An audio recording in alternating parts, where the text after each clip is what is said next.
Dan pemirsa, kita langsung bergabung bersama dengan rekan kami Jessica Wulandari yang masih berada di Kompleks Parlemen DPR.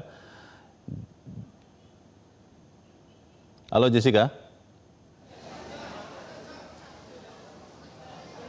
Ya, silakan Jessica. Ya, Leo dan pemirsa, ini menjelang terkait dengan RUU APBN tahun 2027 dan juga pembacaan nota keuangannya. Saat ini kami akan membahasnya langsung bersama dengan Ketua Banggar DPR RI, Bapak Said Abdullah.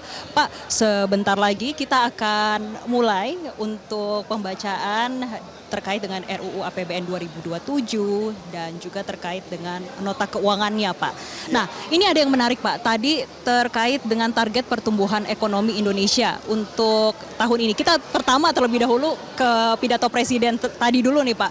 Terkait dengan pertumbuhan 6%. Tapi kalau Bapak untuk melihat pidato tadi seperti apa, Pak? Pidato yang disampaikan oleh Bapak Presiden dalam sidang MPR itu kan memberikan harapan kepada publik bahwa pemerintah berniat bersungguh-sungguh yang pertama untuk mencapai target-target apa yang dicanangkan oleh pemerintah. Pada saat yang sama Presiden mengakui bahwa memang selama pemerintahan beliau yang 21 bulan ini masih banyak janji-janji beliau yang belum bisa dilaksanakan dan itu sebenarnya wajar-wajar saja. Namun yang kami kawal dari sisi badan anggaran, apa yang menjadi mimpi Bapak Presiden, sungguh kami kawal bukan hanya dari sisi visi dan kebijakannya, tapi justru juga yang akan kami kawal adalah pada tata kelolanya. Karena di titik tata kelolanya itulah yang akan menentukan tercapainya target-target yang diinginkan oleh Bapak Presiden. Oke, menarik Pak. Tentunya untuk hari ini di tanggal 14 Agustus ini sudah melakukan pembicaraan dan juga sudah ada kesepakatan awalnya. Ini terkait dengan RAPBN 2027, ada kesepakatan antara Banggar DPR RI dan juga pemerintah. Ini dalam rapat paripurna terkait dengan asumsi dasar ekonomi makro dan juga kerangka fiskal RAPBN tahun 2027. Tapi Pak, dalam menyusun untuk RAPBN di tahun 2027, iya, seberapa besar dinamikanya saat itu? Kalau dinamikanya biasa lah ya, namanya forum politik di Badan Anggaran DPR. Tapi kan begini, ketika pemerintah menyampaikan pokok-pokok kebijakan fiskal dan asumsi makroekonomi, sudah ada kesepakatan batas bawah dan batas atas.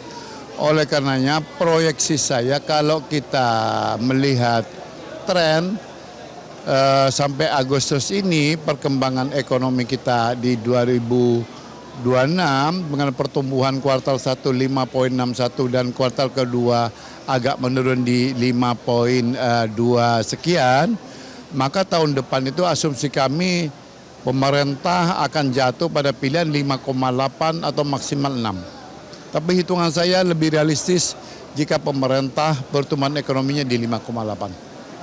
Kemudian inflasinya sekitar 2,5 plus minus 1%, suku bunga SBN 7% dan rupiah terhadap dolar ngambil batas atas sekitar 17.500. ICP kita sekitar 80-85 dan lifting migas kita 615 serta lifting minyak 615.000 barel dan lifting gas sekitar 990.000. Nah, mari kita proyeksikan kalau seperti itu asumsinya, posturnya seperti apa? Postur fiskal kita ke depan.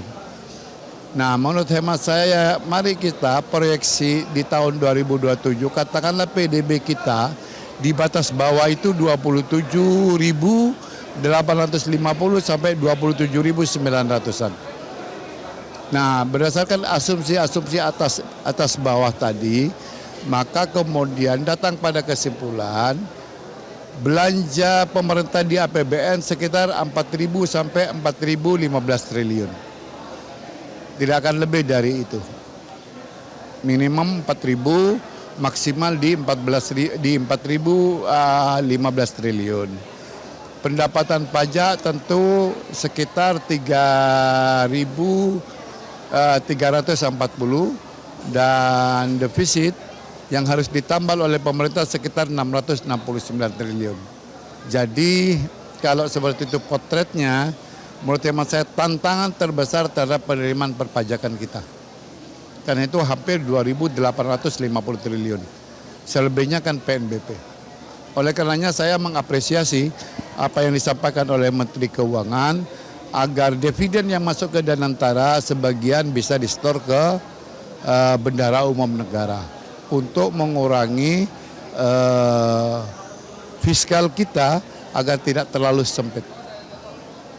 Oke, itu terkait dengan asumsi dasar dan juga berbagai posturnya, Ya. begitu Pak. Nah, tentunya tidak hanya dua hal itu saja yang ditunggu Pak Ya. untuk nanti RAPBN tahun 2027 dan juga nota keuangannya. Tentu ada berbagai program prioritas. Apakah ada hal-hal yang menjadi fokus lainnya dari Banggar Pak? Kalau program prioritas pemerintah kita tahu ketahanan pangan dan energi, kemudian pendidikan, kesehatan, kemudian tentulah yang menjadi prioritas Bapak Presiden MBG, yang memang menjadi lokomotif yang diharapkan oleh Bapak Presiden. Dan saya punya optimisme terhadap Menteri yang baru, Bapak Sudaryono, bahwa dia mulai merampingkan MBG sedemikian rupa, dan hemat saya MBG itu kalau dari sisi MBG-nya, anggaran pendidikannya itu tidak akan lebih dari 186 triliun. Di luar untuk ibu menyusui, kemudian balita dan stunting.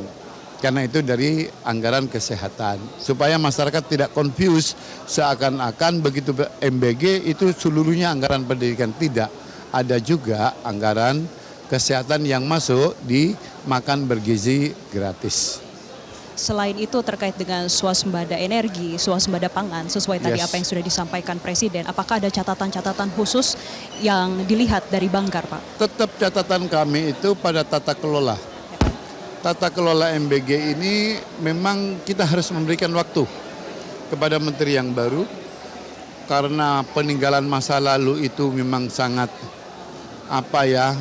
jauh dari profesional, seakan-akan tidak punya target jalan begitu saja, anggaran tidak di-mapping sedemikian rupa, asal keluar, maka tidak boleh lagi ada istilah katakanlah per dapur dapat insentif 6 juta. Kalau semua dapur dapat insentif itu namanya bukan insentif.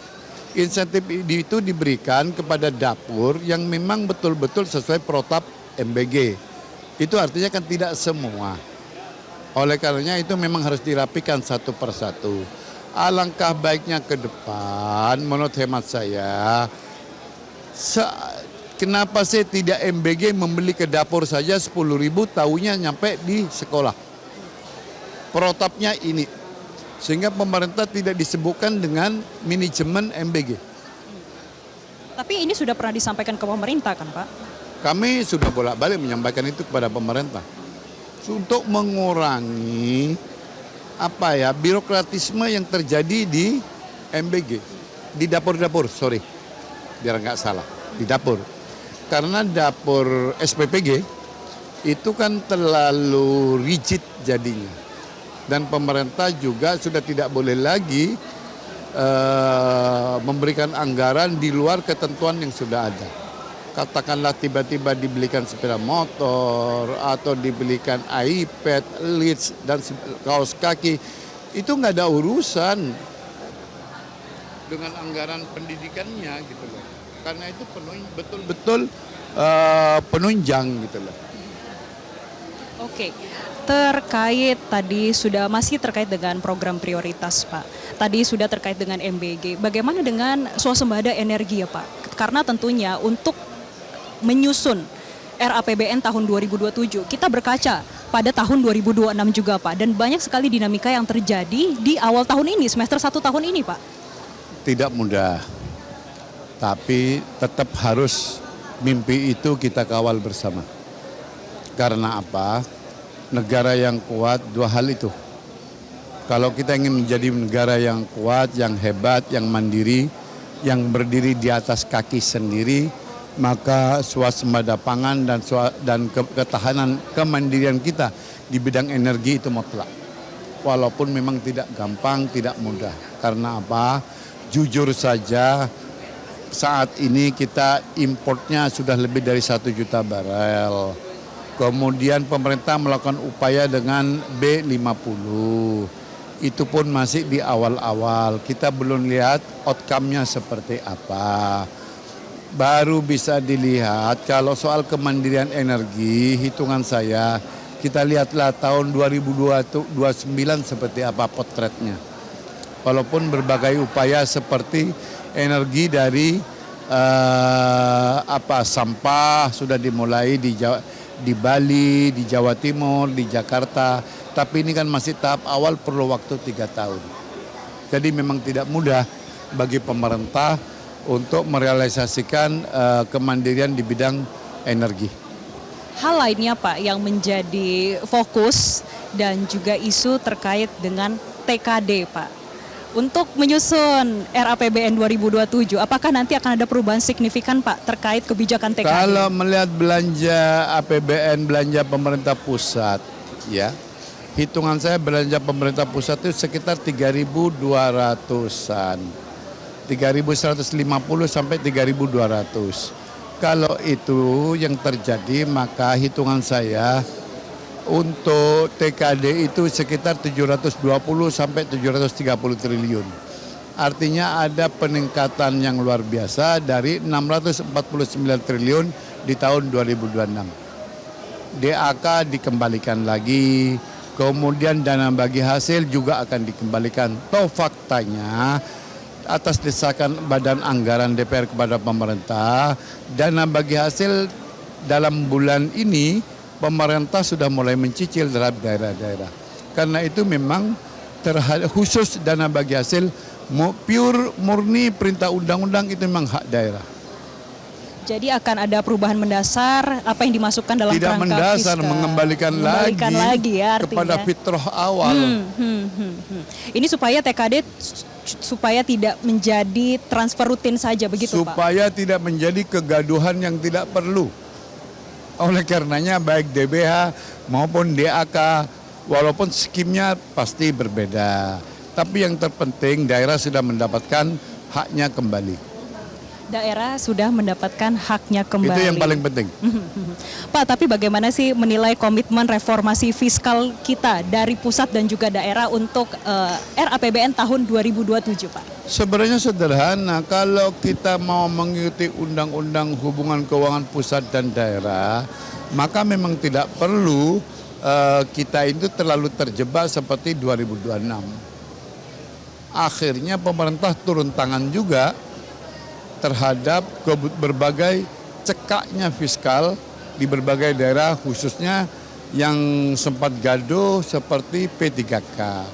Padahal kalau itu kita kembalikan seperti awal yang sudah dilakukan selama ini, maka sebenarnya dari sisi pemerintah daerah akan happy banget. Oke, kembali Pak, kita juga melihat yang menjadi sorotan adalah nilai tukar rupiah, Pak. Iya. Nah, nilai tukar rupiah kita ini terlepas dari apa yang terjadi dalam negeri, tapi juga faktor dari luar negeri, Pak, yang cukup dinamis, geopolitik. Ya. Ini bagaimana Pak untuk melihat RAPBN tahun 2027? Karena kalau dari sisi asumsi saya sampaikan tadi, nilai tukar rupiah terhadap US dollar itu sekitar 17.500. Nah saat ini 17.840 rupiah. Sejak diumumkannya, sejak surprise dari Bapak Presiden turun ke DPR, nama Ibu Destri disebut sebagai calon, maka rupiah mulai ada penguatan terhadap mata uang kita. Dan dalam 2 hari ini memang ada pelemahan. Hari ini kita melemah sekitar 21 rupiah. Tapi yakinlah bahwa dengan komposisi BI ke depan yang surprise-nya sudah diumumkan oleh pimpinan DPR, Destri sebagai Gubernur BI, kemudian ada Aida, Dewan Deputi Gubernur deputi senior gubernur BI, dan kemudian ada 2 orang yang akan dipilih, 1 orang deputi Bank Indonesia oleh kawan-kawan Komisi 11. Pak, tapi sebetulnya Maka akan ada penguatan nanti. Walaupun faktornya tidak bisa tunggal semata-mata domestik. Kita harus akui, kalau masih bersikap hawkish the Fed, seperti yang kita alami sekarang, semata-mata dia memikirkan dirinya, pada saat yang sama dia mengharuskan kita pakai dolarnya Amerika, itu tidak fair. Jadi Amerika tidak boleh lagi inward looking. Seharusnya Amerika itu kalau memang ingin jadi negara yang dihormati oleh semua negara, dia harus bersikap fair terhadap mata uangnya. Oleh karenanya Bank Indonesia sudah melakukan berbagai upaya, baik dengan Korea Selatan, Jepang, dan Cina. Kita dengan Cina sekarang tidak membutuhkan dolar. Kalau kita ekspor kita pakai rupiah, kalau kita impor kita pakai yuan.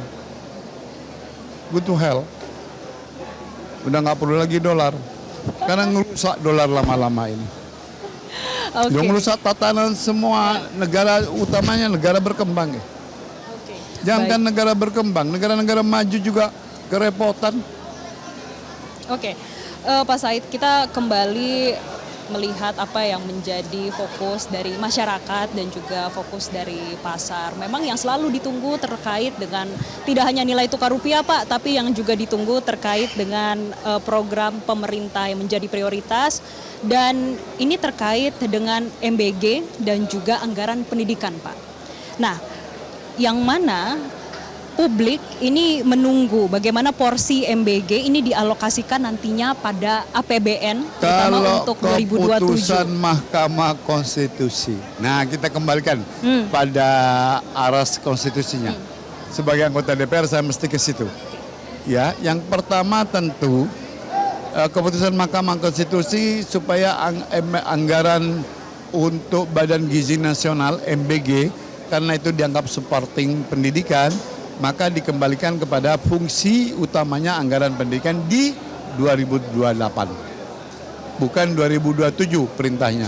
Oleh karenanya kami dengan pemerintah nanti pada laporan semester 2027 akan mulai ancang-ancang bagaimana di masa transisi ini untuk mengurangi ketergantungan anggaran makan bergizi gratis dari anggaran pendidikan sudah mulai dikurangi. Sehingga nantinya menjadi 0. Tidak bisa saat-saat langsung di 2028 belok 100%, maka tidak punya celah kita untuk mendanai MBG. Karena apa? Karena subsidi kita masih besar, harus diakui. Bahkan dalam tahun ini saja penebalan bantuan sosial stimulus itu sampai dilakukan 2 kali. Pertama 26,8 triliun, dan di semester 2 pemerintah akan mengguyur lagi sekitar 31 atau 32 triliun. Walaupun harapan saya pemerintah tidak hanya pada wajib stimulus itu dilakukan pada aras yang desil 1 sampai 4, tapi jangan pernah lupa desil 5 sampai 7 pemerintah juga harus memberikan insentif. Karena ini kelompok menengah yang sama sekali tidak dapat insentif dari pemerintah, yang seharusnya mulai pemerintah masuk memberikan bantuan sosial produktif untuk kelas menengah. Pak, tapi bagaimana Banggar ini memastikan kalau fungsi peningkatan kualitas pendidikan dan juga terutama gaji guru nih Pak, ini tidak tergerus oleh pemenuhan target MBG itu sendiri juga? Kami sudah sejak di pembahasan KEM PPKF sudah bicara dengan pemerintah. Kalau gaji hakim kita sudah naik, kemudian renumerasi di berbagai kementerian sudah naik, sudah waktunya nasib para pahlawan tanpa tanda jasa ini betul-betul menjadi concern kita bersama untuk 2027 bisa naik.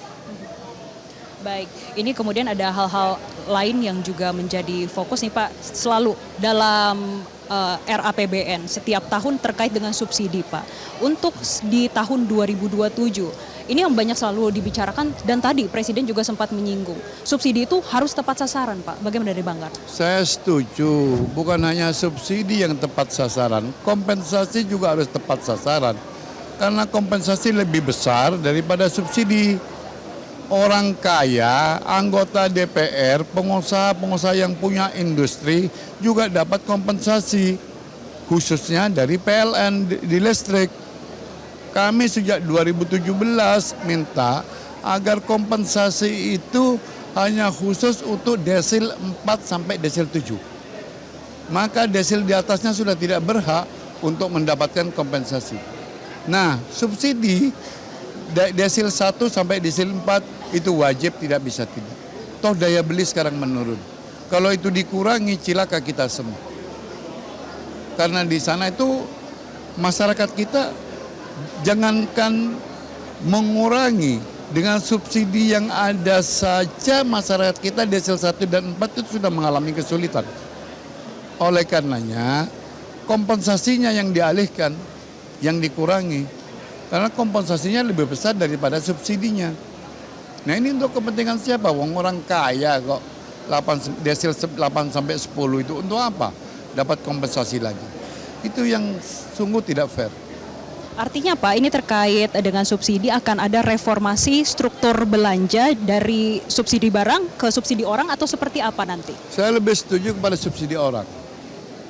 Sehingga masyarakat pegang uang.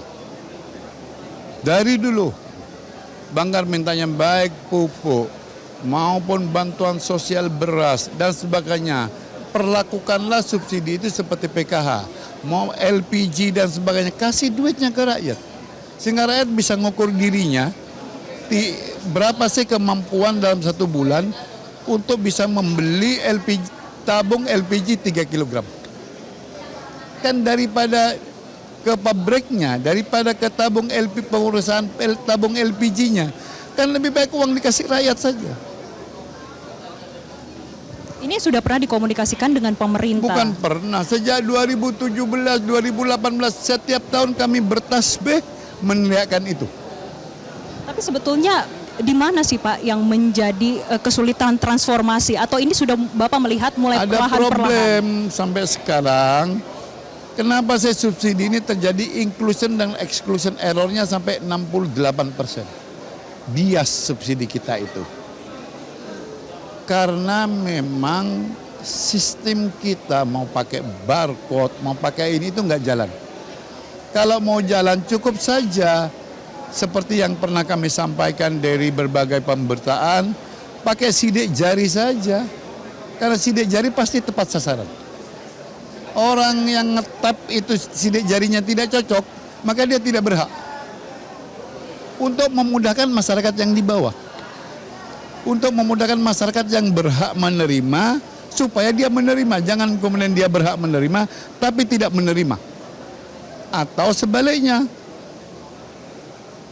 Tapi Pak, apakah sudah melihat mulai ada perbaikan-perbaikan yang dilakukan oleh pemerintah supaya subsidi ini ada reformasi dalam sisi subsidi sehingga tepat sasaran ke depannya? Setuju. Reformasi memang harus dilakukan. Kalau tidak, lemak APBN itu terlalu gede, terlalu tinggi. Jadi apa yang dilihat dari Banggar dan pemerintah lakukan saat ini, sudahkah tepat Pak untuk agar... Untuk saat ini belum tepat, karena exclusion dan inclusion errornya masih tinggi. Ya. Oke, sehingga nantinya kita juga pasti akan melihat apa yang akan disampaikan oleh Presiden Prabowo Kita tunggu bersama dalam RAPBN 2027 dan juga nota keuangan. Terima kasih Pak Said atas insight-nya dan kami kembalikan ke studio, silakan Leo. Baik, Jessica dan pemirsa tetaplah bersama kami. Live event Nota Keuangan akan kami lanjutkan selepas jeda berikut ini.